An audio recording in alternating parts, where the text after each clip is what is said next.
నమస్కారం అమ్మ. జై శ్రీరామ్. శ్రీమాత్రే నమః. శ్రీ గురుభ్యో నమః. అమ్మ, ఆంజనేయ స్వామికి సింధూరం అంటే చాలా ఇష్టం అని చెప్పేసి అంటా ఉంటారు కదా, ఎందుకు అలాగా? ఒకానొక సమయంలో సీతామహాసాధ్వి అయోధ్యకి తిరిగి వచ్చిన తర్వాత, అంటే 14 ఏళ్ళు వనవాసం పూర్తయిన తర్వాత అయోధ్యకి తిరిగి వచ్చిన తర్వాత అమ్మవారు అలంకరణ చేసుకుంటూ అలంకరణలో భాగంగా నుదుటిని సింధూరం ధరిస్తుంది. ధరించినప్పుడు హనుమంతుడు వెళ్ళి అమ్మవారిని అడుగుతాడు, అమ్మ నువ్వెందుకు రోజు సింధూరం పెట్టుకుంటున్నావు అని చెప్పి. నేను రోజు సింధూరం పెట్టుకుంటే నా స్వామివారు బాగా ఉంటారు, భోగభాగ్యాలతోటి వర్ధిల్లుతారు, నా స్వామికి ప్రీతి కూడా అని చెప్తుంది. చెప్పినప్పుడు స్వామివారికి ఇష్టము, స్వామివారు చాలా బాగా ఉంటారు అనేప్పటికీ ఆంజనేయ స్వామివారికి అపర రామ బంట కదా, అపర రామ భక్తుడు కదా, అయితే నేను ఒళ్ళంతా కూడా సింధూరం రాసుకుంటాను, అప్పుడు ఇంకా బాగుంటుంది, అంటే ఇక్కడ పెట్టుకుంటేనే ఇంత ఉందంటే ఒళ్ళంతా రాసుకుంటే ఇంకా ఎంత బాగుంటుంది స్వామివారికి అని చెప్పి ఆ రోజు నుంచి ఆయనకి సింధూరం అన్నది ప్రీతిపాత్రం అవ్వడం మనకు అక్కడి నుంచి స్టార్ట్ అయింది. ఓకే ఓకే, రాముడి కోసము హనుమంతుడు ఏం చేసినా రాముడి కోసమే. అంటే జీవాత్మ పరమాత్మల అనుబంధం. అంటే స్వామివారు కూడా, హనుమంతుడు కూడా పరమాత్ముడు, శివుడు అంశే అనుకోండి, బట్ మనం భావించాల్సింది అంటే మనం పరమాత్మతోటి ఎంత చక్కగా అనుసంధానం చేసుకోవాలన్నది హనుమంతుడిని చూస్తే మనకు తెలుస్తుంది. హనుమంతుడి చరిత్ర చదువుకున్న ఒక భగవంతుడి పట్ల మనం ఎంత భక్తి కలిగి ఉంటే ఆయనకి చిరంజీవత్వం వచ్చింది కదా. అలాగే మనకి రాబోయే బ్రహ్మ కూడా ఆయనే. ఇప్పుడు బ్రహ్మగారు ఉన్నారు కదా, ఈ బ్రహ్మ పదవులు మారుతూ ఉంటాయి. విష్ణుమూర్తి పరమశివుడు ఒకడే ఉంటారు, కానీ బ్రహ్మలు మారుతూ ఉంటారు. ఆయనకి 100 సంవత్సరాల ఆయుర్దాయం ఉంటుంది. ఈ 100 సంవత్సరాల ఆయుర్దాయం అయ్యాక రాబోయే బ్రహ్మ హనుమంతుడే. అంటే బ్రహ్మ పదవికి అర్హత. ఇప్పుడు ఈ బ్రహ్మగారు ఇంకో పదవికి వెళ్తారు. ఇప్పుడు ఇంద్రుడు కూడా పురంధరుడు. ఇప్పుడు ఇంద్రుడు పురంధరుడు. ఇంద్ర అనేది పదవి, పేరు కాదు. ఆయన పేరు, ఇప్పుడున్న ఇంద్రుడి పేరు పురంధరుడు. అలాగే ఇప్పుడున్న ఇంద్రుడి తర్వాత వచ్చేది బలిచక్రవర్తి. సో విష్ణుమూర్తిని పట్టుకుంటే పదవిని ఇస్తాడు, బనికి భోగాన్ని ఇస్తాడు. దానికి ఉదాహరణ బలిచక్రవర్తి వృత్తాంతము. అలాగే హనుమంతుడికి ఆయన ఎంత కటాక్షించాడు, రాముణ్ణి నమ్ముకున్నందుకు, రాముణ్ణి పట్టుకున్నందుకు స్వామివారు. అని ఈయనేం కోరికలతో చేయలేదు, ఆయన సఖ్యం చేశాడు. ఆయన సాక్షాత్ పరమశివుడు అంశే, కానీ రామచంద్రమూర్తి ప్రసాదించిన వరం చిరంజీవత్వాన్ని ఇవ్వడం ఒకటి, అలాగే రాబోయే బ్రహ్మగా ఆయన చేశారు. అది బలిచక్రవర్తికి కూడా అంతే.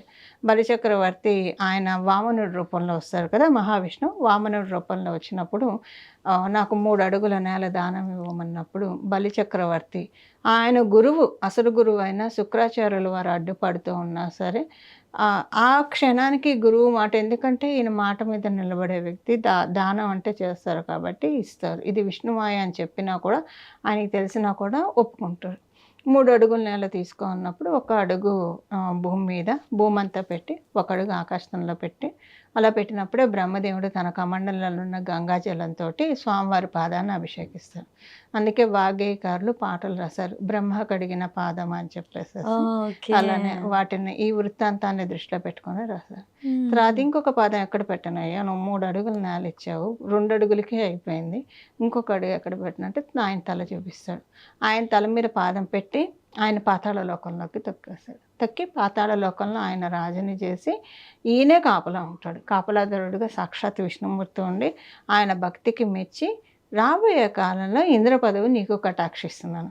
ఎందుకు అసలు ఇప్పుడు ఆయన దగ్గరికి వచ్చి 3 అడుగులు నేల అడగాల్సి వచ్చింది? ఇంద్రుడు వెళ్ళి చెప్పబట్టే, అదితి దగ్గర వచ్చి చెప్పబట్టి. అసలు ఎప్పుడూ కూడా దేవలోకం మీద దండయాత్ర చేస్తూ ఉంటారు ఇంద్ర పదవి లాక్కోవడానికి.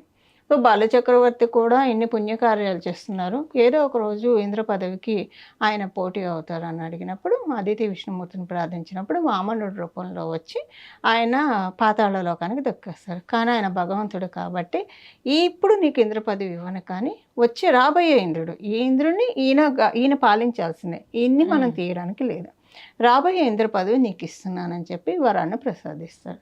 ఇలా అంటే అంత మహిమాన్వితం విష్ణుమూర్తి యొక్క మనం, అంటే ఏదేవి శివుని పట్టుకున్నా అంతే ఫలితం, అమ్మవారిని పట్టుకున్నా అంతే ఫలితం. మనకి వృత్తాంతాలు అంటే ఎంత మహిమ అంటే ఎగ్జాంపుల్స్కి ఇవి చెప్తున్నాను. అలా హనుమంతుడికి సింధూరం అంటే చాలా ఇష్టం.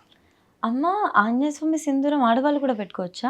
పెట్టుకోవచ్చు, చక్కగా పెట్టుకోవచ్చు. ఇప్పుడు సీతమ్మవారేగా పెట్టుకుంది మరి. అవును. సీతమ్మ ఆయన ఎందుకు సింధూరం అంటే ఇష్టం, సీతమ్మవారు ధరించడం చూసి దాని వెనక కారణం కనుక్కొని ఆయన ఒళ్ళంతా పెట్టుకుంటారు.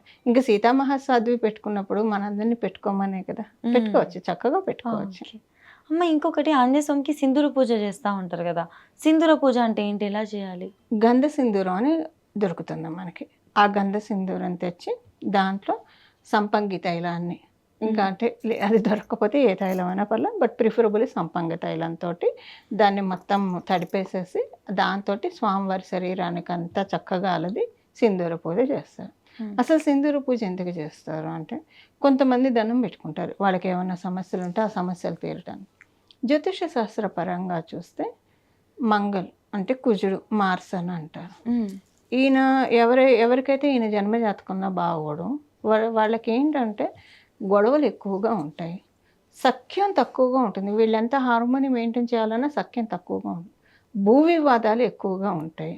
ఆయన బాగోకపోతే, బాగుంటే భూపతి అవుతాడు, ల్యాండ్ లార్డ్ అవుతాడు, బాగోకపోతే ల్యాండ్కి సంబంధించిన ఇబ్బందులు వస్తాయి.